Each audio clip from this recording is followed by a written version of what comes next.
हे good morning guys. तो आज आम नालकुरे 6 दिन हो गला आम जलखिया पानी सब सरला एबे आमर रोषे तैयार चली। तो आज लंच आमर बीन भजा हम आलू बैगण खुंब आलू तरकारी हम से पियाज टमाटो अदा रसुण सब काटिना रखाई। एबे बीन काटा हो भाजापी। तो चलो काटिदेव।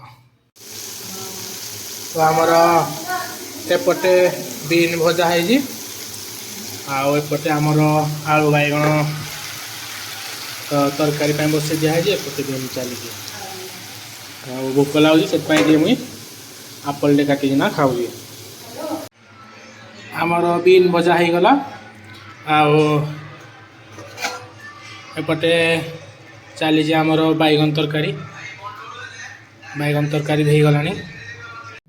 तो आज आमर खाइबा हूँ बैगन आलू तरकारी शाग डाली भात छुई आलू भजा तो काकुड़ी। चलो खाइबा।